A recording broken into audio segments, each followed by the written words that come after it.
Maraming tao ang naniniwala na kapag sinabi ang pangalan niya sa harap ng salamin ay bigla-bigla na lang siya lilitaw.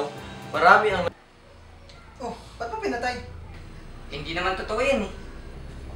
Totoo yan. Hindi. Totoo yan. Hindi! Totoo yan. Hindi nga eh. Try mo kaya? Oo nga. Takot ka, no? Hindi ah. Sige nga, kung hindi ka takot, try mo nga.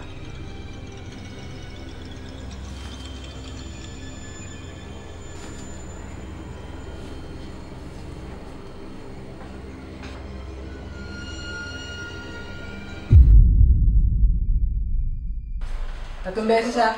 Patay mo ilaw.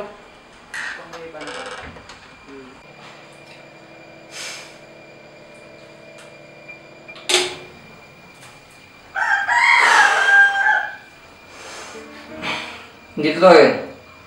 Hindi totoo. Huwag kang matakot. Okay?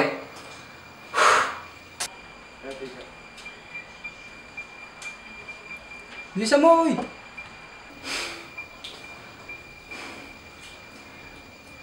I'm a liar. I'm a liar. I'm a liar. I'm a liar? I'm a liar? Sabi niya I'm a liar? Hoy, bumalik ka! I'm a liar? Sabi ko na kasi